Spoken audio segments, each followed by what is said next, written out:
राधा स्वामी जी। बाणी बाणी अज्ञात अनामी सतनाम सतपुरुष की, जो कण कण में पत्ते पत्ते में विद्यमान है। आज की सत्संग वीडियो एक प्रश्न के आधार पर है। प्रश्न पूछा गया है कि क्या हमें अपनी इंद्रियों को वश में रखना चाहिए या नहीं रखना चाहिए।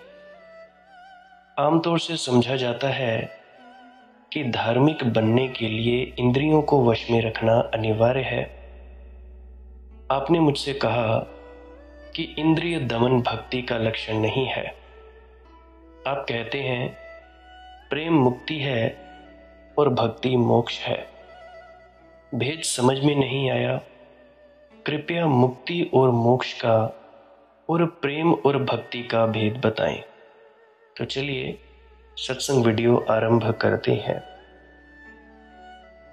मेरे भाई, तुम कहते हो कि आमतौर से समझा जाता है कि धार्मिक बनने के लिए इंद्रियों को वश में रखना अनिवार्य है।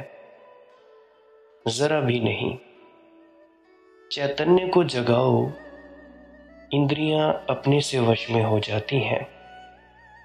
इंद्रियों को वश में करने से चैतन्य नहीं जमता।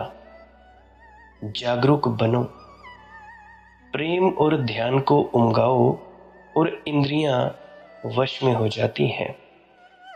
सभी इंद्रियां उसी परमात्मा के चरणों में समर्पित हो जाती हैं, क्योंकि सभी तरफ से उसी की तो खबर आती है।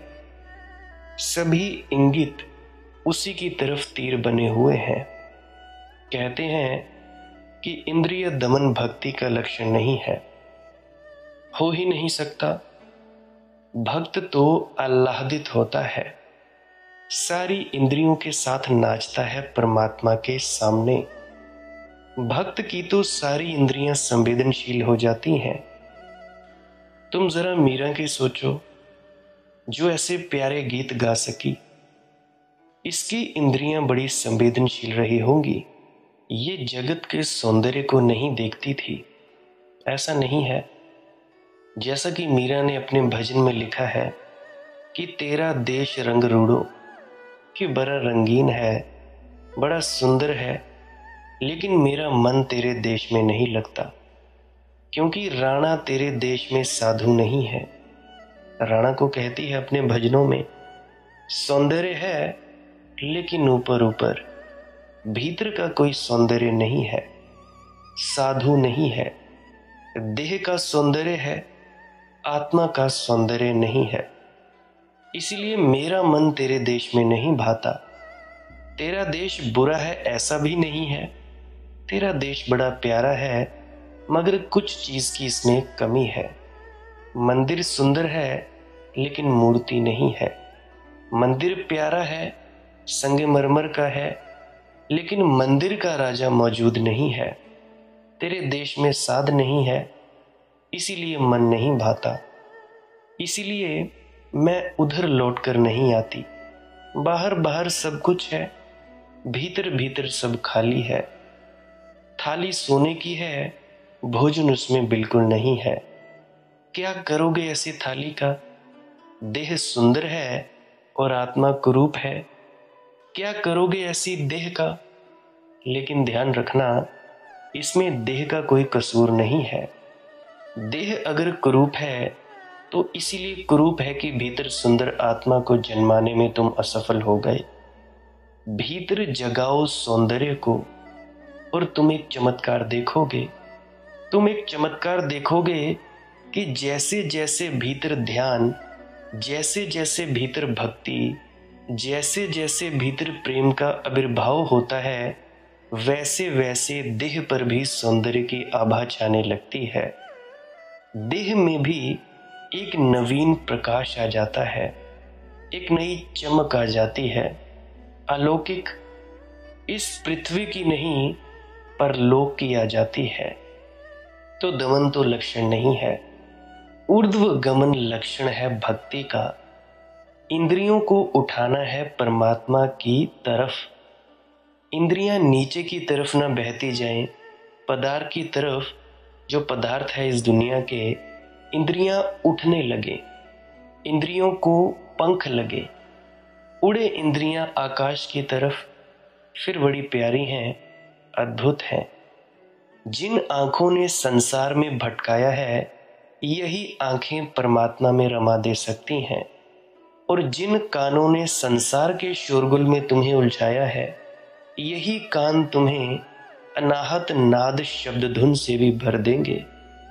यही सीढ़ी जो नीचे ले जाती है, ऊपर ले जाती है। सीढ़ी तो एक ही होती है, सीढ़ी मत तोड़ डालना, नहीं तो पीछे पछताओगे। इस बात को कभी ख्याल किया, इस छोटे से तथ्य को कभी विचार किया कि जिस सीढ़ी से तुम नीचे आते हो, उसी से ऊपर जाते हो? चूंकि ये सीढ़ी नीचे ले जाती है, इसको जला मत डालना, नहीं तो ऊपर कैसे जाओगे? फिर ऊपर कभी ना जा सकोगे। दिशा बदलो अपनी, नीचे मत जाओ, ऊपर चलो, मगर सीढ़ी तो यही है। यही इंद्रियां उस परम का द्वार बन जाती हैं, और यही इंद्रियां उस परम के लिए दीवार भी बन जाती हैं। तुम इनको द्वार बनाओ, दीवार ना बनाओ, ये समझ में आता है, लेकिन इसके दमन से ये नहीं होगा, इनके शुद्धिकरण से ये होगा। इनको निखारो और संवेदनशील बनो। जब फूल को देखो तो और भरपूर देखो, ऐसे डूबकर देखो कि उस घड़ी में फूल के अतिरिक्त कुछ भी न रह जाए, और तुम्हें अचानक लगेगा कि फूल के पास ही पास कहीं परमात्मा की ध्वनि भी है। ये जो मैं कह रहा हूं, ये कोई विश्वास करने की बात नहीं। करो और देखो, ये तो सीधा सीधा प्रयोग है।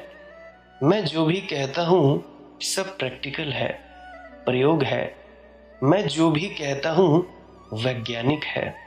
करना चाहो तो करके देख ले सकते हो, नहीं करना चाहो तो उसमें तुम लोगों की मौज।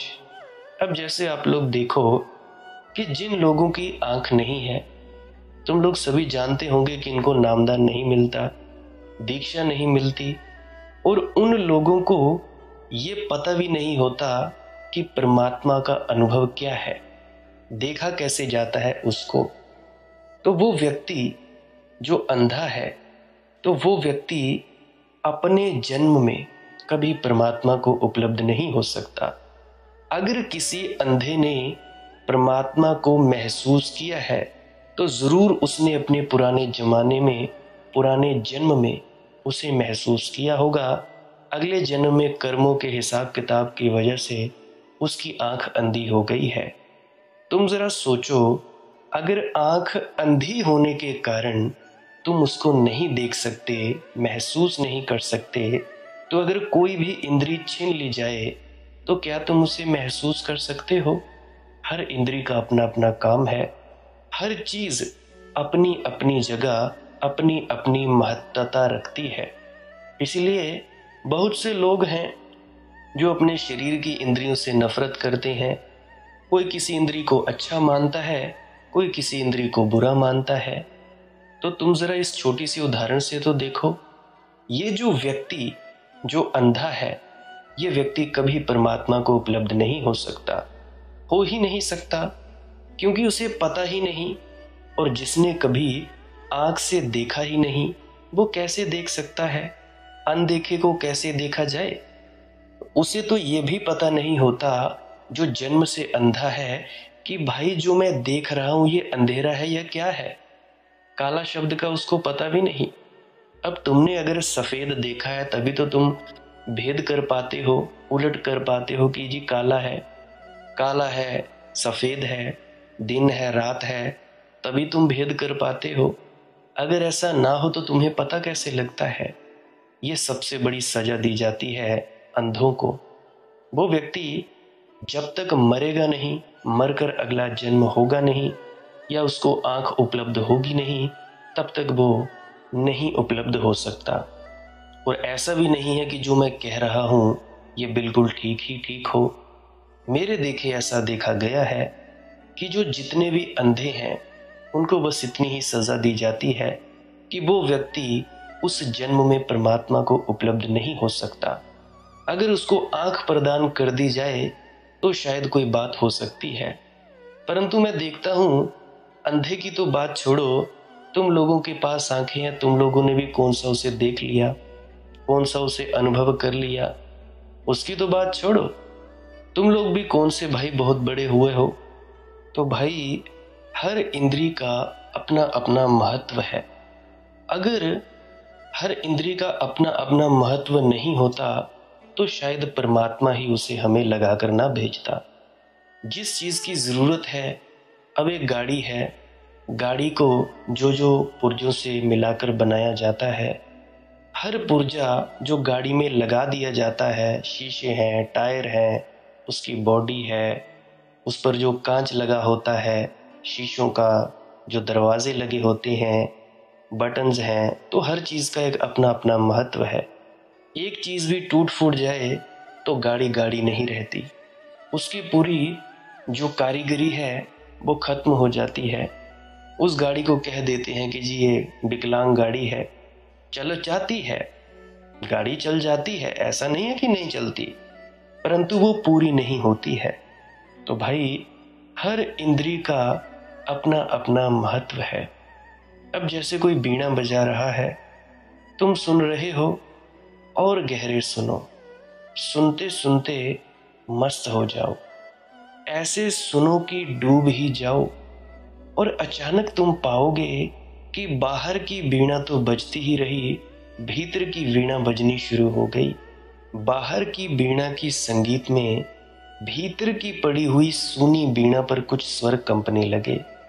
संगीत वादक कहते हैं कि अगर एक ही कमरे में, खाली कमरे में एक वीणा एक कोने में रख दी जाए और दूसरा संगीतज्ञ, कुशल संगीतज्ञ हो, वह दूसरी वीणा को बजाए, तो तुम चकित होकर देखोगे कि वह जो वीणा कोने में रखी है उसके तार कंपने लगते हैं, उसमें प्रति संवाद पैदा हो जाता है। जब एक वीणा के तार नाचने लगते हैं तो दूसरी वीणा भी बिना अंगुलियों के तारों को कंपने लगती है। वह जो कंपन पूरे भवन में भर जाएगा वह वीणा के तार भी पकड़ लेंगे। और ऐसी ही घटना घटती है साध संगत में। किसी की वीणा बज रही है, वह तो मीरा कहती है कि इसीलिए वहां मेरा मन नहीं भाता, जहां साधु नहीं है वहां कोई वीणा को बजाने वाला नहीं है, जिनकी वीणा सुनकर मेरी वीणा बज उठे। संगति का और क्या अर्थ होता है, सत्संग का और क्या अर्थ होता है। किसी की वीणा बज उठी है, तुम अपनी वीणा लेकर उसके पास बैठ गए, तुम्हें पता नहीं कि कैसे वीणा के तार छुओ, तुम्हें यह भी पता नहीं कि वे तार कहाँ है, तुम्हें अपनी अंगुलियों का भी कोई भरोसा नहीं, तुमने संगीत कभी सीखा नहीं, तुम्हें स्वरों का कोई ज्ञान नहीं, कोई फिक्र नहीं। जिसकी वीणा बज रही है उसके पास बस बैठ जाओ, बैठो कुछ दिन, बैठो कुछ समय, बजने दो उसकी वीणा। एक दिन अचानक तुम पाओगे तुम्हारे भीतर कुछ कंपा, कुछ कंपन हुआ, कोई लहर समा गई। अचानक तुम पाओगे कि बाहर की वीणा तो बज रही है, भीतर भी कुछ बजने लगा है। सत्संग सुनते सुनते ही ऐसी घटना घटने लगती है। यही संवाद है गुरु और शिष्य के बीच, और यही फलित होता है। यही दान है जो गुरु से शिष्य को मिलता है। ये कोई वस्तु नहीं है जो हाथों हाथ दी जाती है, यह तो एक संस्पर्श है। ये तो बड़ा अदृश्य संस्पर्श है, चुपचाप हो जाता है, किसी और को पता भी नहीं चलता, कानों कान किसी को खबर नहीं होती।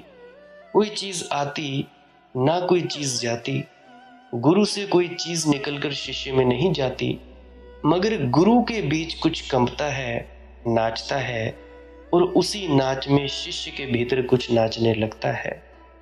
कार्ल गुस्ताव जुंग ने, पश्चिम के एक बहुत बड़े मनोवैज्ञानिक ने, उसके लिए एक ठीक ठीक शब्द खोजा है। वह शब्द को कहता है सिंक्रोनिसिटी, संवेदनशीलता, यानी सह संवेदनशीलता संवाद। कुछ यहाँ घट रहा है, कुछ दूसरी जगह घटने लगा है, ठीक उसके संवाद में, और दोनों के बीच कोई सेतु भी नहीं है, कार्य कारण का कोई संबंध नहीं है। ऐसा नहीं है कि गुरु शिष्य को ज्ञान दे देता है, ऐसा नहीं है। ऐसा होता तब तो एक गुरु सारी दुनिया को ज्ञान दे देता। और ऐसा भी नहीं है कि शिष्य ज्ञान ले लेता है, लेने देने की बात ही नहीं होती। शिष्य केवल खुले मन से बैठ जाता है, हृदय को खोल कर बैठ जाता है। शिष्य सिर्फ अपने को असुरक्षित छोड़ देता है। वह कहता है, तुम्हारी मौज में मेरी रजा है, इधर मैं बैठा हूं, इधर मैं तुम्हारे पास हूं। हमारे पास जो शब्द हैं बड़े मूल्यवान हैं। कुछ शब्द हैं, उसमें एक शब्द है उपासना। उपासना का अर्थ होता है पास बैठना। उप जमा आसन, गुरु के पास बैठ गए, उपासना। यही अर्थ उपनिषद का भी होता है। उपनिषद का अर्थ होता है गुरु के पास बैठ गए, और यही अर्थ उपवास का भी होता है कि गुरु के पास बैठ गए। भूखे मरने से उपवास नहीं होता, लेकिन किसी गुरु के पास बैठे बैठे भूख की याद न रह जाए तो उपवास है। भोजन भूल जाए, तन की सुध बुध भूल जाए, ये मतलब। गुरु के पास बैठे बैठे तन की सुध न आए तो उपवास, और गुरु के पास बैठे बैठे दोनों के तालमेल हो जाए तो उपनिषद। वहीं उपनिषद का जन्म होता है, वहीं सत्य का आविर्भाव होता है। और यही उपासना है, यही प्रार्थना है, यही पूजा है। इंद्रियों को जगाओ, इंद्रियों को जीवन दो, जड़ मत करो, संवेदनशील करो। इंद्रियों को नाचने दो, इंद्रियों को रक्स में आने दो, नाच में आने दो। इंद्रियां जब अपनी परिपूर्णता पर होंगी, वहीं से छलांग लगती है। इंद्रियां परमात्मा ने ऐसे ही नहीं दे दी हैं, इसीलिए नहीं दे दी कि इनको तोड़ो फोड़ो। दुनिया में दो तरह के लोग हैं जो इंद्रियों के दुश्मन हैं। एक भोगी, वे इनको नष्ट कर देते हैं, वे नष्ट कर देते हैं क्षुद्र में। क्षुद्र का स्वाद लेते लेते विराट के स्वाद की क्षमता समाप्त हो जाती है। और दूसरे तथाकथित त्यागी, वे भी इनके दुश्मन हैं, वे भी इंद्रियों को नष्ट कर देते हैं। अब कोई आदमी कांटों पर लेटा हुआ है, वह क्या कर रहा है? वह ये कर रहा है कि स्पर्श की क्षमता समाप्त हो जाए, शरीर जड़ हो जाए। एक आदमी धूप में खड़ा हुआ है, वह धूप में खड़े होकर कर क्या रहा है? वह ये कर रहा है कि चमड़ा मोटा हो जाए। मोटी चमड़ी कहते हैं ना जिसे, जिसमें बुद्धि कम होती है, उसको कहते हैं मोटी चमड़ी। मोटी चमड़ी हो जाए, चीजों का परिणाम ना हो, संवेदनशीलता खो जाए। मगर ये कोई क्रांति नहीं है। किसी को तुम गाली दो और उसको समझ में ना आए कि तुमने गाली दी और वह उत्तर ना दे और हंसता हुआ चला जाए, इसको तुम कोई संतत्व तो नहीं कहोगे। ये मोटी चमड़ी है। इनकी अक्ल में ही ना आई यह गाली, इनको समझने में वक्त लगता है। इन्होंने सुन भी ली, फिर भी पकड़ में ना आई, तो उनको तुम बुद्धू कहोगे? बुद्ध तो नहीं। महात्मा बुद्ध भी गाली से प्रभावित नहीं होते हैं, लेकिन उसका कारण ये नहीं है कि वे बुद्धू हो गए हैं। उसका कारण ये है कि समझ इतनी हो गई कि अब तुम पर दया आती है, गाली देने वाले पर दया आती है। ऐसा नहीं कि गाली समझ में नहीं आती, मगर ये दोनों तरकीबें काम में लाई जा सकती हैं। या तो इतना बुद्धत्व पैदा करो, इतना बोध कि गाली समझ में आ जाए और जो गाली दे रहा है उस पर दया आए, करुणा आए कि बेचारा, और तुम्हें कोई चोट ना लगे, क्योंकि तुम्हारे बुद्धत्व में कैसे चोट लग सकती है? इसकी गाली इसने दी, इसका काम तुम्हें क्या लेना देना? ये तुम्हारी समस्या ही नहीं है। तुम्हारी शांति अखंडित रहेगी, मगर इसका मतलब ये नहीं है कि वह जो जड़ बुद्धि आदमी है, जिसको किसी ने गाली दी तो वह समझा ही नहीं, अपना हंसता चला गया। यह भी बचने की सस्ती तरकीब है, और अक्सर त्यागियों ने यही किया है। वह अपनी क्षमताओं को तोड़ लेता है, जड़ कर लेता है। मैं इंद्रिय जागरण के पक्ष में हूं, इंद्रिय दमन में नहीं, क्योंकि इंद्रियों को पंख देना है, उन्हें परमात्मा तक उड़ने की क्षमता देना है। इन्हीं इंद्रियों के सहारे तुम संसार में आए हो, इसी सीढ़ी से उतरकर अब इसी सीढ़ी पर चढ़कर परमात्मा तक जाना है। तोड़ मत देना, नहीं तो पछताओगे, बहुत पछताओगे। तोड़ना बहुत आसान है, फिर जोड़ना बहुत मुश्किल हो जाता है। कहते हैं प्रेम मुक्ति है और भक्ति मोक्ष है। भेद समझ में नहीं आया? अब देखो मेरे मित्र, भेद थोड़ा सूक्ष्म है, ऐसे कठिन नहीं है, सीधा साफ है। जब मैंने कहा प्रेम मुक्ति है, तो मैंने कहा कि प्रेम से मोक्ष का स्वाद मिलता है। मुक्ति यानी मोक्ष का स्वाद, झलक। रोशनी आती है, खो जाती है, बिजली कौंधती है, एक क्षण को सब रोशन हो जाता है, फिर अंधेरा छा जाता है। तो प्रेम में झलकें आती हैं, प्रेम में झलकें ही आ सकती हैं। बूंदाबांदी होती है, बाढ़ नहीं आती। मोक्ष का अर्थ है बाढ़ आ गई और ऐसी बाढ़ की फिर कभी ना जाएगी। मुक्ति खूब खूब आती और गई, आती गई, आती गई। मुक्ति का अंबार लग गया तो मोक्ष। मोक्ष का मतलब इतना ही होता है कि अब ऐसी मुक्ति आ गई जो कभी ना जाएगी। मुक्ति को भी मुक्ति दे देते हो। अब ये कोई अनुभव नहीं रहा, ये तुम्हारा स्वभाव बन गया। जब अनुभव तब मुक्ति, जब तुम्हारा स्वभाव बन गया तब मोक्ष। जिससे तुम पतित ना हो सको, फिर मोक्ष। तो प्रेम से तो झलक मिलती है मुक्ति की और भक्ति से मोक्ष।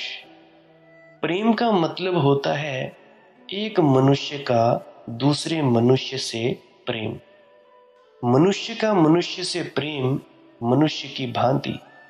भक्ति का अर्थ होता है मनुष्य का परमात्मा से प्रेम। दो मनुष्य एक ही तल पर होते हैं। तुमने किसी स्त्री को चाहा, तुमने किसी पुरुष को चाहा, अपने बेटे को, अपनी बेटी को, पत्नी को, पति को, मित्र को, किसी को चाहा। यह चाहत भी थोड़ी थोड़ी झलकें लाएंगी, क्योंकि यह भी प्रेम है। इसमें भी कभी कभी तुम्हें बड़ी शांति मिलेगी, बड़ा आह्लाद होगा, मगर कभी कभी फिर विषाद। ऊंचाइयां आएंगी, खाइयां भी आएंगी। ऊंचे शिखर भी छुओगे कभी, तब लगेगा कि सब मिल गया। और जब खाई आएगी, अंधेरा अमावस रात आएगी और पूर्णिमा खो जाएगी, तो लगेगा सब खो गया। प्रेम में तुम्हें दोनों घटनाएं घटती रहेंगी। जब तक प्रेम इतना गहरा ना हो जाए कि जिससे तुम्हें प्रेम है उसमें कृष्ण दिखाई पड़ने लगे, या तुम्हारा परमात्मा या सदगुरु वो दिखाई देने लगे, तब तक मुक्ति की झलकें मिलेंगी। प्रेम बढ़ता चला जाएगा, बढ़ता ही चला जाएगा, तो प्रेम में मुक्ति की झलकें मिलती हैं। जिस दिन परमात्मा का अनुभव होना लगेगा, प्रेम भक्ति हो गया। भक्ति का अर्थ है प्रेम ने भगवान को खोज लिया। प्रेम टटोलता है, भक्ति ने पा लिया। प्रेम अंधेरे में टटोलता है, मिलेगा दरवाजा, मगर टटोलता है प्रेम में। इसीलिए प्रेम में बड़ा विषाद भी है, क्योंकि तुम जिसको भी प्रेम करते हो इसी आशा में करते हो कि मिल गया प्यारा, और फिर तुम पाते हो कि नहीं मिला। नहीं, कुछ कमी रह गई, फिर कुछ अड़चन रह गई, बात उतनी ऊंची नहीं गई जितना सोचा था, सपनों के अनुकूल सिद्ध ना हुई। तो हर बार प्रेम में विषाद भी होता है। हर बार किसी को प्रेम करके तुम पाते हो कुछ खाली हो गए, रिक्त हो गए, कुछ खाली खाली हाथ में लगता है। सोचा था बहुत और हुआ बहुत कम। निकले थे सागर खोजने और मिल गई बूंद, बूंद हाथ लगी। अपेक्षा सागर की थी और जब बूंद हाथ लगी तो निश्चित विषाद होता है। इसलिए प्रेमी सुख में भी होते हैं और बड़े दुख में भी होते हैं। भक्ति में खोजने गए थे बूंद और मिल गया सागर। आह्लाद अपरिसीम होता है।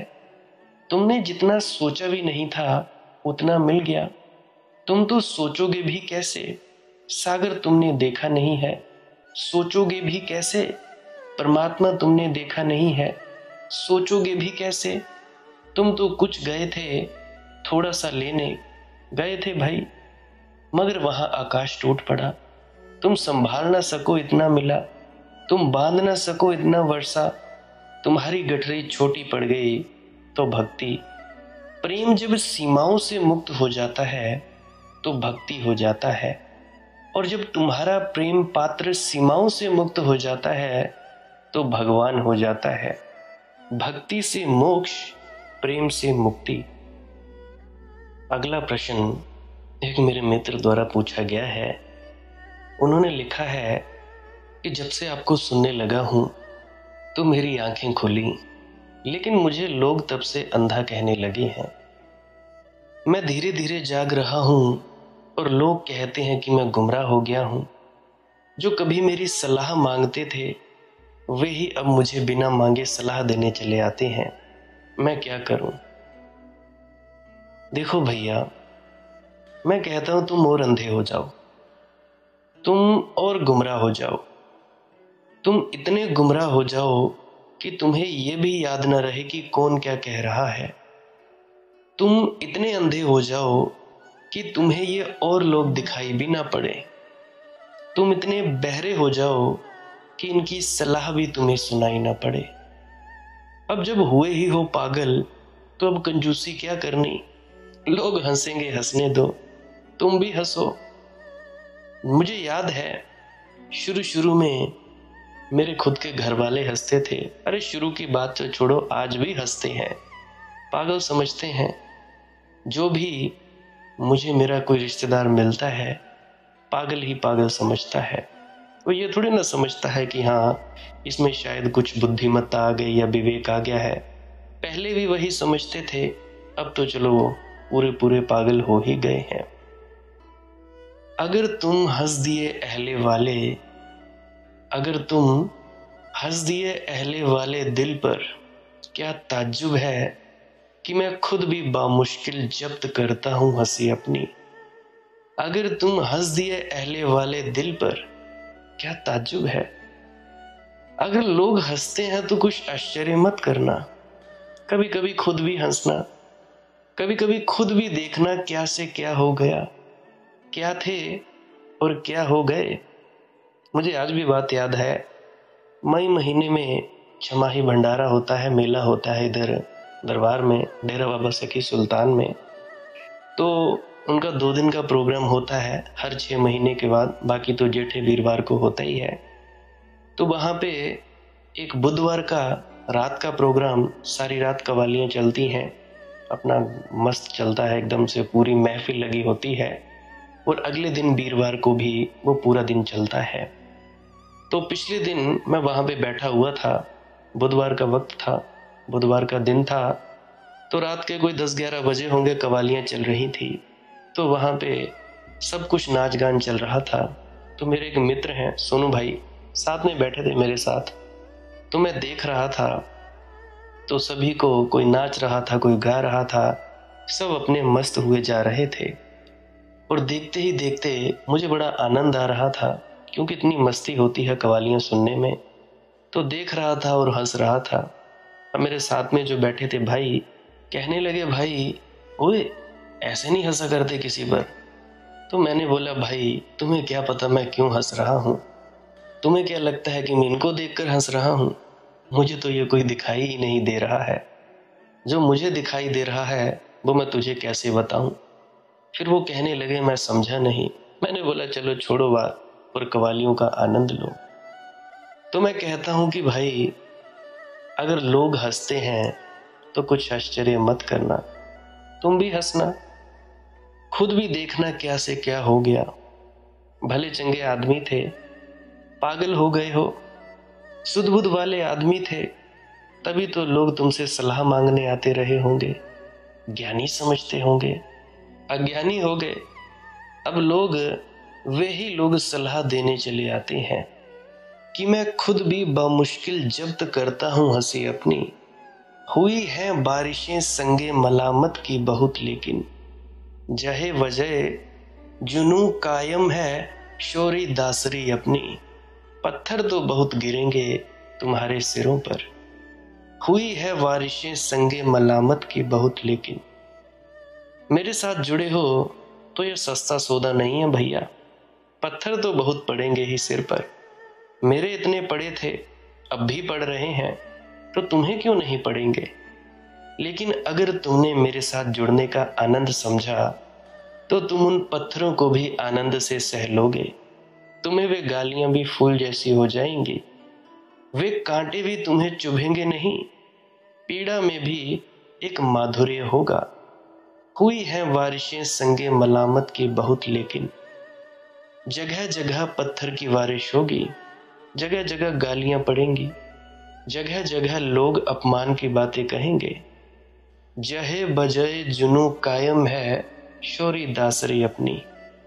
लेकिन तुम अपना पागलपन कायम रखना, तुम अपना दीवानापन कायम रखना। तुम पूछते हो कि मनदीप भाई क्या करूं?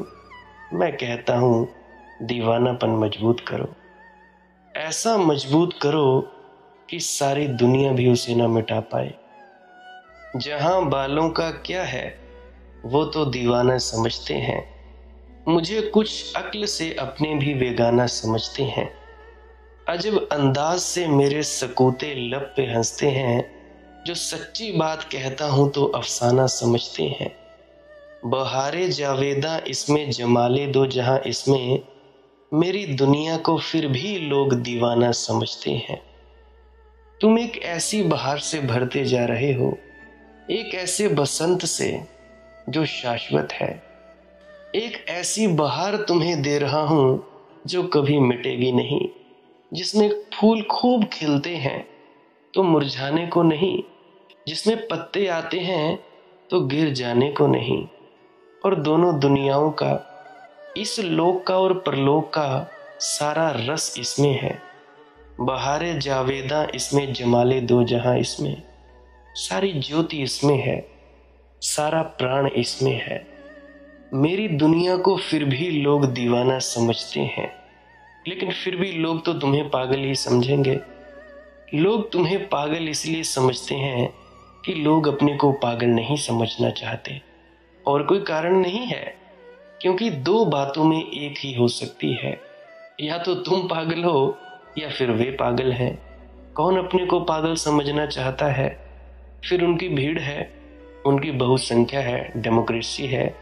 अगर मत लिया जाएगा तो वे ही निर्णायक होंगे।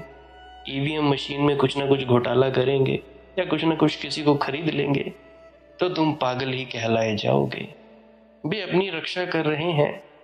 सच तो ये है, मेरा निरीक्षण यही है कि लोग जब भी तुम्हें पागल कहें तो उसका कारण इतना ही होता है कि उन्हें भी आकर्षण पैदा हो रहा है। वे जब तुम्हें सलाह देने आने लगे तो समझना कि उनमें रस जग रहा है, उनमें जिज्ञासा जग रही है। वे घबरा रहे हैं, वे इंतजाम कर रहे हैं, अपनी व्यवस्था कर रहे हैं कि तुम गलत हो, क्योंकि उन्हें डर पैदा हो रहा है कि कहीं तुम ठीक ना हो जाओ, नहीं तो फिर हमारा क्या होगा। तुम्हारे ठीक होने की बात उनके लिए खतरे की सूचना है। वे सब आयोजन करेंगे तुम्हें गलत सिद्ध करने का। करने दो उन्हें, उन्हें विचारों को अपनी सुरक्षा करने दो। इनका हक उन्हें है, कोई अपनी सुरक्षा करना चाहे तो करे। जब वे तुम्हें दीवाना कहते हैं तो असल में वे ये कह रहे हैं कि हम बुद्धिमान हैं। इतना सीधा कहते नहीं, क्योंकि अहंकार इस बात की इस तरह की सीधी भाषा नहीं बोलता। अहंकार कहता है तुम पागल हो, मगर अहंकार कहना ये चाहता था कि हम होशियार हैं। बस इतना ही कहना चाहता था। तुम्हारे पागल होने से कोई प्रयोजन थोड़ी ही है, तुमसे क्या लेना देना। तुम पागल भी हो जाओ तो क्या लेना देना है उन्हें। तुमने कभी ख्याल किया, जब कोई आदमी असली में पागल हो जाता है तब उसे कोई सलाह देने नहीं जाता, क्योंकि उसको क्या सलाह देनी, वह तो पागल है ही। लेकिन जब कोई नामदानी सज्जन हो जाए, उस मालिक की मस्ती में डूबने लगे, धार्मिक हो जाए, या परमात्मा की मस्ती में लग जाए, या मीरा जैसा लोकलाज खो दे, तब लोग सलाह देते हैं। जैसे बाबा बुल्ले शाह जी को भी उनको सलाह देने आए थे कि बुल्ले नू समझा बनाइयां भैणां ते परजाइयां, मानवे बुल्लिया साडा कहना क्यों सानू लीका लाइयां। तो ऐसा ही होता है, क्योंकि वे सब जानते हैं भीतर से कि पागल तो नहीं है। सच तो यह है कि उनको शक होने लगता है अपनी बुद्धिमानी पर कि कहीं ऐसा तो नहीं ये आदमी रस पा रहा है और हम चूके जा रहे हैं। इसकी आंखों में कुछ झलक दिखाई पड़ती है, तो या तो पागलपन की होनी चाहिए या किसी अनुभव की, या तो परमात्मा की थोड़ी थोड़ी किरण इसमें उतरने लगी है, और या फिर ये सज्जन अपना दिमाग खो बैठे हैं। दो में से एक ही बात हो सकती है। तो इस दुनिया में या तो पागल हंसते हैं या परमहंस हंसते हैं, बाकी तो सब रोते हैं। जब कोई आदमी हंसता है तो शक पैदा होता है कि यह कि परमहंस तो नहीं या पागल तो नहीं। अब किसी को परमहंस मानने में बड़ी अड़चन होती है, लोग बड़ी मुश्किल से मानते हैं। सदियां हो जाती हैं, मर जाता है आदमी, तब कहीं मानते हैं। मानते मानते वक्त लग जाता है, तब मानते हैं। एकदम से नहीं मान लेते, क्योंकि दूसरे को परमहंस मानना मतलब फिर झुकाओ इसके चरणों में अपना सर, पागल मानते हैं। हर परमहंस पहले पागल माना जाता है। मैं ये नहीं कह रहा हूं कि हर पागल परमहंस है, मगर हर परमहंस शुरू शुरू में पागल ही माना जाता है। नहीं तो क्या जरूरत थी मंसूर को सूली चढ़ाने की, जीसस को सूली देने की, गुरुओं को गांव से भगाने की, किसी गुरु को तवों पे गरम तवों पे चढ़ाने की, या ये करने की वो करने की कोई जरूरत नहीं थी। बहारे जावेदा इसमें जमाले दो जहां इसमें, मेरी दुनिया को फिर भी लोग दीवाना समझते हैं। शऊरे फिक्र की मैं हर बुलंदी से गुजर आया, मुझे ये अक्ल वाले फिर भी दीवाना समझते हैं। तुम्हें मैं बुद्धि जहां तक ले जा सकती है वहां तक ले जा रहा हूं, और उसके पार भी मेरी बातें बुद्धि की जो भी संभावना हो सकती है उसके विपरीत नहीं है, उसके आगे की है। मैं बुद्धि का विरोधी नहीं हूं, मैं बुद्धि का पूरा पूरा उपयोग करना चाहता हूं। बुद्धि भी परमात्मा की दी हुई है, उसका पूरा उपयोग करो, बस उसमें अटक मत जाना। उसके पार भी बहुत कुछ है, बुद्धि के ऊपर भी बहुत कुछ है, मगर बुद्धि के ऊपर भी जा सकोगे तभी जब बुद्धि से जाओगे। बुद्धि से जाओ, बुद्धि का उपयोग कर लो, बनाओ सीढ़ी बुद्धि की, मगर बुद्धि को अंत मत समझ लेना। अस्तित्व बुद्धि से बहुत बड़ा है, बुद्धि उसका छोटा सा अंश है। अब कई लोग मुझसे पूछने चले आते हैं कि भाई आपने ऐसा क्यों कहा, वैसा क्यों कहा, फायदा तो हमें मिला है पर जरा इसकी कीमिया समझाइए। अरे भाई, जब मुझे पता नहीं तो मैं तुम लोगों को क्या बताऊं। मुझे बस इतना पता है कि इस रास्ते पर चला हूं तो इस रास्ते से ये मंजिल मिली है। अब किसने रास्ता बनाया, क्यों बनाया, कैसे बनाया, इसका तो भाई मुझे भी पता नहीं। किस तरह से बनाया होगा, किस तरह से कंकड़ पत्थर लाए, किस तरह से मशीनें लगाएं, या कहाँ से बने कहाँ से नहीं, ये मुझे कुछ भी नहीं पता। तो बहुत से लोग हैं पूछ लेते हैं कि भाई ये ऐसा तो ऐसा क्यों, ये जो 5 नाम का सिमरन है ये बंद क्यों करना है, शब्द धुन क्यों सुननी है। अरे भाई मुझे क्या पता, मुझे तो बस इतना पता है कि भाई इस रास्ते से ये मंजिल को प्राप्त हुआ जाता है। तो भाई मुझसे मत पूछा करो ऐसी बातें, मुझसे बस इतना पूछा करो कि भाई शांति नहीं है, शांति कैसे मिले, मैं मस्त कैसे हो जाऊं, मैं दुखी हूं, मेरा यह दुख कैसे मिटे, इस बातों को पूछा करो। और अगर तुम्हारी कोई साधना अभ्यास तुम कर रहे हो, ठीक जा रहे हो या नहीं जा रहे हो, इसके बारे में भी तुम लोग पूछ सकते हो। अगर वो साधना को मैं जानता होऊंगा तो मैं बता सकता हूँ। अब बहुत से लोग हैं, बहुत से गुरु हैं, बहुत सी साधना पद्धतियां हैं, तो जो जो पद्धतियां हैं मैं जानता हूँ, उनके बारे में तो मैं बता सकता हूँ। अब जिस पद्धति को मैं जानता ही नहीं हूँ उसको मैं क्या बताऊं। अब जैसे उदाहरण के लिए समझो, मुझे लैपटॉप चलाना आता है, मुझे लैपटॉप ठीक करना भी आता है, लैपटॉप को जो पार्ट्स हैं उसको असेंबल भी कर देता हूँ, खोल भी देता हूँ, पीसी बिल्ड करवाना हो वो कर देता हूँ, लैपटॉप की विंडोज़ इंस्टॉल कर देता हूँ, और भी जो कुछ करवाना हो तो मैं कर देता हूँ। ये मेरा एक इन्फॉर्मेशन है, और इन्फॉर्मेशन को अप्लाई करके जो मैंने सीखा, ये मेरा एक तरह का रास्ता है। और मैं मोबाइल भी ठीक कर लेता हूँ, उसके भी सॉफ्टवेयर वगैरह या उसमें कस्टम रोम्स वगैरह डालनी हो तो मैं डाल लिया करता हूँ। तो ये चीज़ मुझे आती है। तो अगर कोई मुझसे पूछे कि मनदीप भाई टेक्नोलॉजी में तो सीसीटीवी कैमरे भी हैं, क्या वो भी तुम लगा लेते हो? तो मैं कहूँगा कि भाई ये मुझे नहीं पता। हाँ, माना कि ये टेक्नोलॉजी का हिस्सा है, मुझे ये पता है कि इससे क्या होता है, पर मैं इसे जानता नहीं। उसी प्रकार से ये जितनी भी विधियां हैं, जितने भी साधन अभ्यास हैं, पहुंचाते एक ही जगह है। पर हो सकता है किसी साधन अभ्यास के बारे में मुझे पता ना हो सकता है कि उसकी क्या कीमिया है, किस तरह से उसको डिजाइन किया गया है, उसको मैं ना जानता हूँ।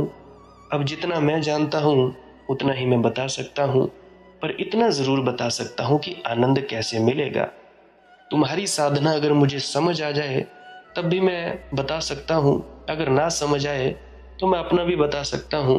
तो थोड़ा बातचीत करके, मेल मिलाप करके समझ आ ही जाता है। शौरे फिक्र की मैं हर बुलंदी से गुजर आया, मुझे ये अक्ल वाले फिर भी दीवाना समझते हैं। कभी का शामिले शोला हूँ, अहले महफिल क्यों, हयाते नौ को मेरी मर्गे परवाना समझते हैं। हुआ मुझको अबूरे बुसैते अक्लों खिर्द हासिल, मगर सब मुझको दीवाने का दीवाना समझते हैं। तुम समाधि भी पालोगे तो भी लोग तुम्हें पागल ही समझेंगे, दीवाना ही समझेंगे। तुम बुद्धि की आखिरी ऊंचाई के पार निकल जाओगे। हुआ मुझको अबूरे बुसैते अक्लों खिर्द हासिल, तुम्हें बुद्धि के पार जो विराट आकाश है, ऊंचाइयों का, विशालताओं का, वह भी मिल जाए तो भी लोग तो तुम्हें पागल ही समझेंगे। लिख के ले लो मेरे से। मगर सब मुझको दीवानों का दीवाना समझते हैं। निगाहे मस्ते साकी ने किया है बेनियाजे मय, मुझे मय कश अभी पावंदे पैमाना समझते हैं। अभी तक देख ले थामे हुए हैं होश का दामन, इशारों को तेरे हम पीरे माय खाना समझते हैं। ये तो मधुशाला है, यहाँ तो भाई शराब ढाली जा रही है। बहुत बड़ा अहाता है। ये शब्द नहीं है जो मैं तुमसे बोल रहा हूँ, ये शराब है। और ये सिद्धांत नहीं है कि जो मैं तुम्हें सिखा रहा हूँ कि ये सत्य है। मैं तुम्हें ज्ञानी बनाने की कोशिश नहीं कर रहा हूँ। तुम्हारे साथ मैं ऐसा व्यवहार नहीं कर रहा हूं कि जैसा शिक्षक विद्यार्थी के साथ करता है। मैं तुम्हारे साथ वह व्यवहार कर रहा हूं जो एक गुरु शिष्य के साथ करता है। फर्क क्या है?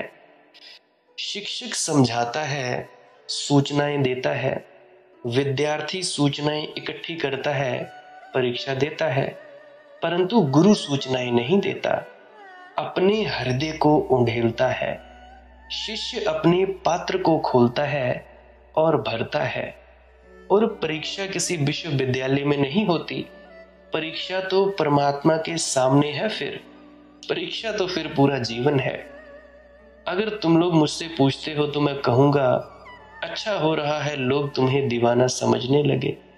अब कई मुझसे कहते हैं कि जी भजन सिमरन हमारा बढ़िया होने लगा, हमारे घर वाले लड़ते हैं, हमें ये समस्या आ गई, वो हो गई।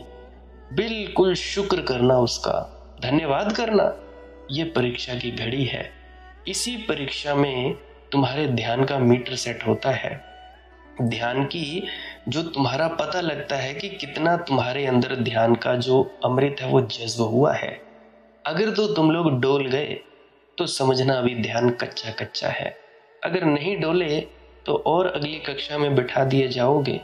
ये पूरा जो ब्रह्मांड है ये एक रंगमंच है, परीक्षा का केंद्र है। शुक्र मनाओ कि तुम लोग गृहस्थ हो। तुम्हें कसौटी पर कसने के लिए ये परिवार तो मिल जाता है कि भाई तुम्हारा ध्यान कितना पका है। अब कुछ लोग भगोड़े हैं, कोई शादी ही नहीं करवाते भाई, कि भाई स्त्री ऐसा करेगी वैसा करेगी। और कुछ लोग ऐसे हैं जो काम वासना से तंग आ रहे हैं और कहते हैं कि इसको कैसे मिटा दें, अंग छुड़वा दें, काट दें इसको। तो ऐसी ऐसी बातें मुझसे पूछते हैं कि भाई क्या हम ऐसा कर सकते हैं। मैं बड़ा हैरान होता हूं उनसे कि भाई ऐसी ऐसी भी दुनिया है जो कहती है कि हम अपनी इस जननेंद्री को उखाड़ कर फेंक दें। तो भाई बहुत ही ज्यादा आश्चर्यजनक दुनिया है। अगर तुम लोग गृहस्थ में हो, शुक्र करो परमात्मा का, उसका धन्यवाद करो। तुम्हारा कसौटी इसी में सेट होती है। तुम लोग अगर किसी से तंग हो रहे हो तो बस फेल हो गए। अगर नहीं हो रहे हो तंग, बिल्कुल शांत मौन मस्ती में हो, फिर तुम लोगों का माना जाएगा कि नहीं, बस बात तो बन रही है। तो भाई जिस भाई ने प्रश्न पूछा है कि भाई मुझे लोग पागल समझते हैं, तो मैं कहता हूं कि अच्छा हो रहा है भाई। शुरुआत तो हुई, कदम ठीक रास्ते पर तो पड़ने लगे। जब लड़खड़ाने लगो तो समझना कि कदम ठीक रास्ते पर पड़ने लगे। जब डोलने लगो तो समझना कि कदम ठीक रास्ते पर पड़ने लगे हैं।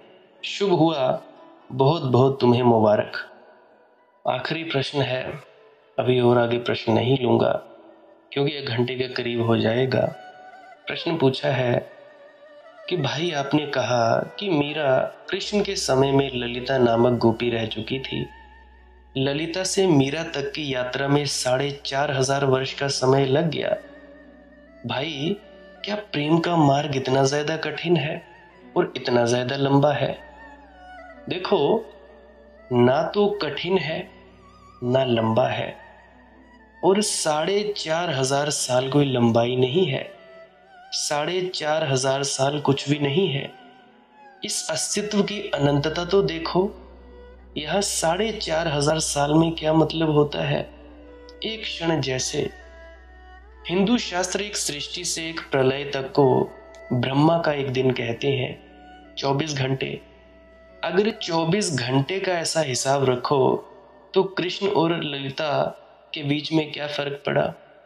आंख की पलक भी नहीं झपी, पल भी नहीं बीता। लेकिन तुम्हारी बात मेरी समझ में आती है। 4500 साल तुम्हें बहुत लगते हैं। 70 साल की उम्र के हिसाब से सोचते हो, तुम्हारा पैमाना छोटा है, इसलिए बहुत बड़े लगते हैं। अस्तित्व का पैमाना बहुत बड़ा है। कुछ भी नहीं हुआ, 4500 साल में भी मिल जाए परमात्मा तो बिना चले मिल गया, बिना उठे मिल गया, बैठे बैठे मिल गया।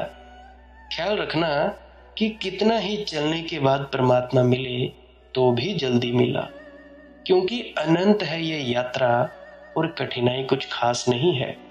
कठिनाई छोटी सी है, बड़ी छोटी सी। ललिता में कुछ अहंकार रह गया होगा, 4500 साल लग गए गलाने में। नहीं तो ललिता उसी समय राधा बन जाती। जो धारा है थोड़ी अटकी रह गई होगी, थोड़ी दूरी रह गई होगी, थोड़ा फासला रह गया होगा। 4500 साल लग गए उसी फासले को काटने काटने में, मगर फिर भी कोई ज्यादा देरी नहीं हो गई। तुम में से भी बहुत कृष्ण के समय में रहे होंगे, यहां तक कि श्री राम के समय में रहे होंगे। ऐसा थोड़े है कि तुम नए हो कुछ। यहाँ नया तो कोई भी नहीं, यहाँ सब बड़े बड़े प्राचीन लोग बैठे हैं। मैं तब का हूं जब से ये सृष्टि बनी है, तुम तब से हो जब से ये सृष्टि बनी है। कितनी लंबी उम्र है हमारी। जब मैं तुम्हारे पीछे झांकता हूं, तुमसे कहता नहीं क्योंकि तुम घबराओगे। जब मैं तुम्हारी पूरी कथा को देखता हूं तो तुम कितने लंबे हो, कितने पुराने, कितना जिए हो, और फिर भी अभी वही के वही। अभी ललिता भी नहीं बने। अभी मीरा बनना तो दूर, ललिता तो बनो। फिर किसी दिन मीरा भी बन सकते हो। और सवाल ये नहीं है कि कितनी देर लगी ये ललिता और मीरा में, एक क्षण में हो सकती है बात। सवाल इतना ही है कि तुम कितने जल्दी अपने अहंकार को खोने को तैयार हो। और अहंकार बड़ा कुशल है तर्क देने में, समझाने में। वह कहता है अभी इतनी जल्दी ना करो, थोड़ा सोच समझ से काम लो। अब देखते हो भाई, कुछ लोग हैं जो मेरी बातें सुन तो लेते हैं, परंतु करने को उनका जी नहीं चाहता, करने ही नहीं रहता, उनका मन ही नहीं करने देता। ललिता बनने का मौका आता है तो चूके जा रहे होते हैं। फिर मत कहना कि भाई, फिर नीचे मत कहना कि अब तो मनदीप भाई रहा नहीं, अब तो बहुत देर हो गई। ललिता को भी बहुत मौके आए होंगे, उस समय चूकती गई होगी।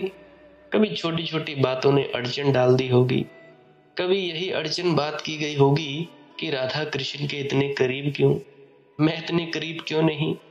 कभी यही बात अड़चन बन गई होगी, कभी यही बात अड़चन बन गई होगी कि कृष्ण राधा का हाथ जिस मस्ती से पकड़कर नाचते हैं, मेरे हाथ में जब हाथ देते हैं तो थोड़ा ठंडा मालूम पड़ता है, उतनी गर्मी नहीं मालूम पड़ती। मगर कृष्ण के हाथ में गर्मी उतनी ही होती है। वह हाथ ना ठंडा होता है ना गर्म, वह हाथ एक हाथ जैसा होता है, सदा एक रस। वहां प्रेम एक सा है, तुम जितना ले लेते हो उतना मिलता है। ललिता उतना नहीं ले पाई होगी, उतनी जगह खाली नहीं होगी।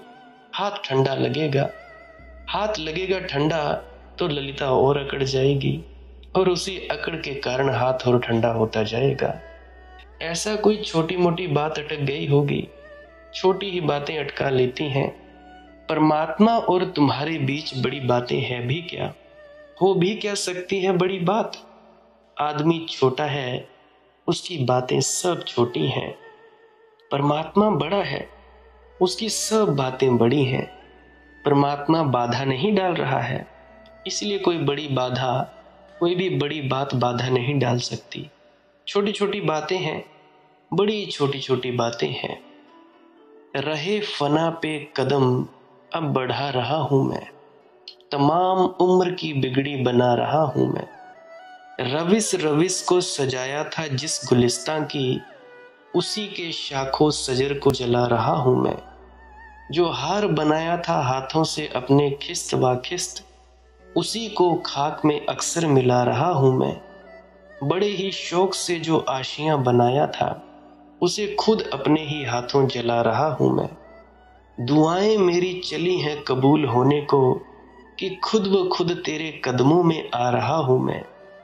अहंकार की अड़चन यही है कि जो घर ईंट ईंट रखकर बनाया था, वह खुद ही गिराना पड़ता है। और मजा यह है कि अहंकार को बनाने में जितना समय गया, वह उम्र को बिगाड़ने में ही गया। उसको, अहंकार को बिगाड़ो तो बिगड़ी बनती है। रविस रविस को सजाया था जिस गुलिस्तां की, जिस बगीचे में एक एक पौधा लगाया, एक एक फूल संभालता था, उसी के शाखों शजर को जला रहा हूं मैं।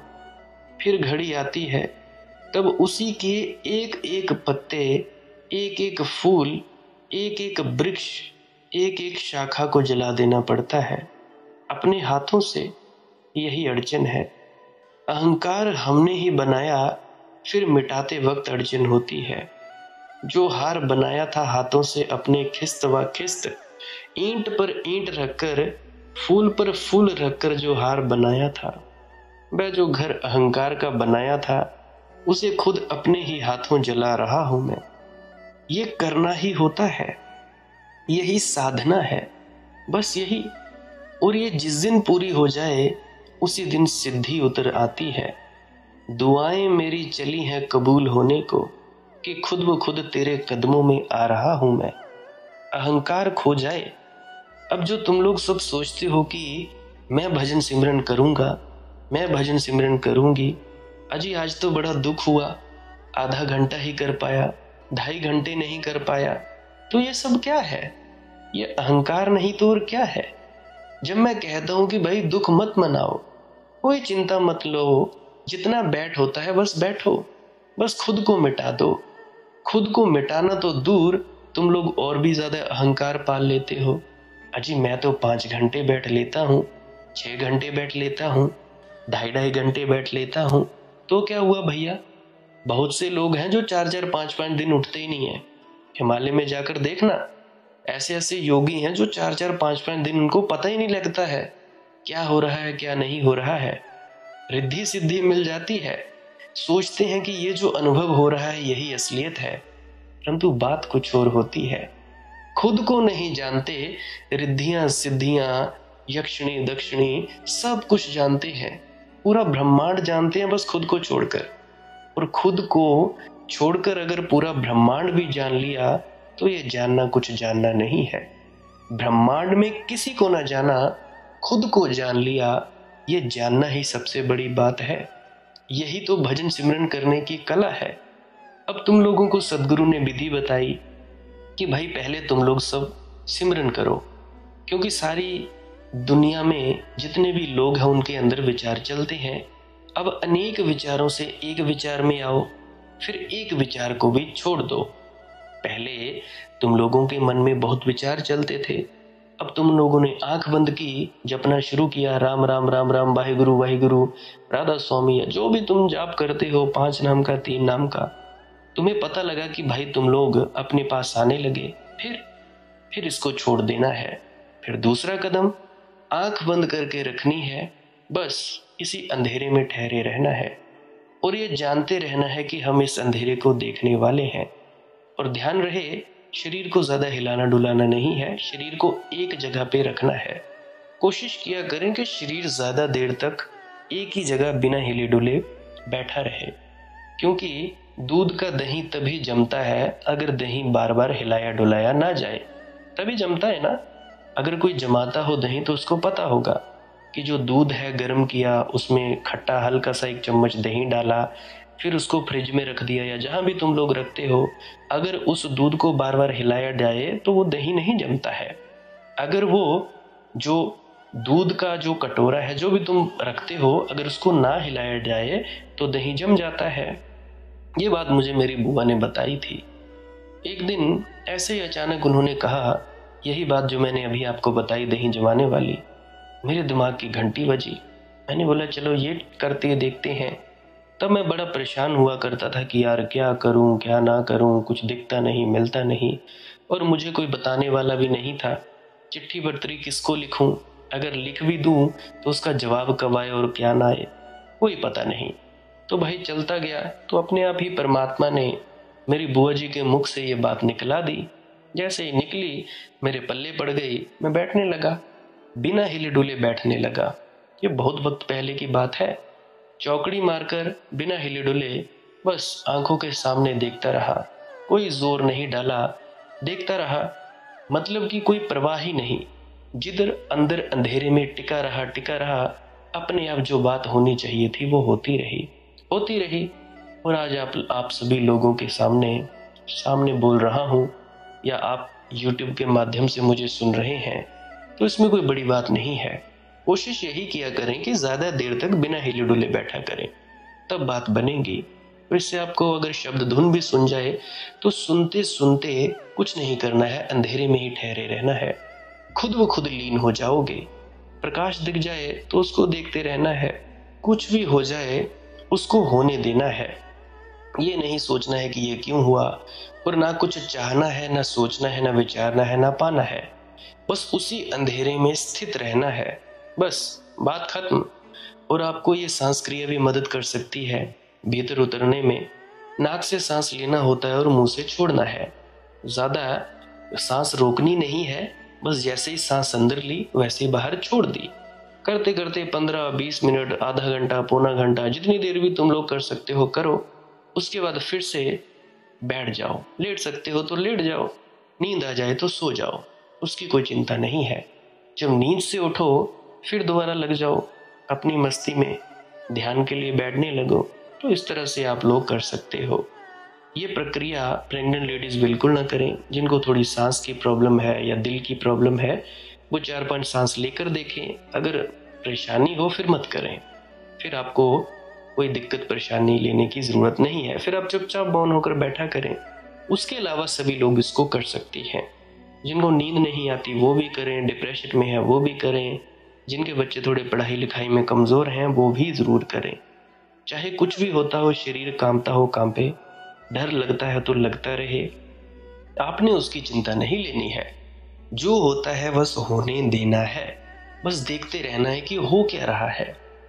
ठीक है, तो ये तो थी सांस क्रिया की। आज के लिए बस इतना ही, बहुत बोल चुका। अगर किसी का कोई प्रश्न हो तो कमेंट सेक्शन में लिख सकता है। इंस्टाग्राम, टेलीग्राम, फेसबुक, वहाँ पे सर्च करें मालिक की मौज सत्संग। वहाँ पे भी पर्सनली आप जो भी आपको पूछना हो पूछ सकते हैं। बाकी आपकी मौज है। उसके पहले एक विनम्र प्रार्थना कि पुरानी सत्संग वीडियोस को अवश्य सुना करो। एक बार नहीं, 2 बार नहीं, 5-5, 10-10 बार सुना करो। अगर ना समझ आए तो कम से कम ध्यान में तो उतर ही जाओगे। उससे आपका फायदा है। क्या पता किसी आपके प्रश्न का जवाब मिल जाए। अब मेरे से बात करोगे तो थोड़ी देरी कर पाओगे। अगर आप वीडियोस को सुनोगे तो आपके प्रश्नों के जवाब ज़्यादा से ज़्यादा लंबे में, क्योंकि बोलूँगा तो मैं वही। अब मैं कोई अलग थोड़ी ना बोलूँगा, वही बोलूँगा जो मैंने जाना है, जो मैंने देखा है। उसके अलावा तो कुछ बोलने का कोई उपाय ही नहीं है। या मैं इतना ही बोलूँगा कि चुप हो जाओ, मौन हो जाओ। तो इस तरह से कभी कभी मैं व्यस्त भी होता हूँ, तो कभी कभी इसीलिए भी बात नहीं हो पाती है। तो अगर किसी का कॉल ना उठाया हो उसके लिए माफ़ी। तो ट्राई करते रहें। एक दिन नहीं उठाया, अगले दिन नहीं उठाया, उससे अगले दिन नहीं उठाया, उसके अगले दिन, करते रहें।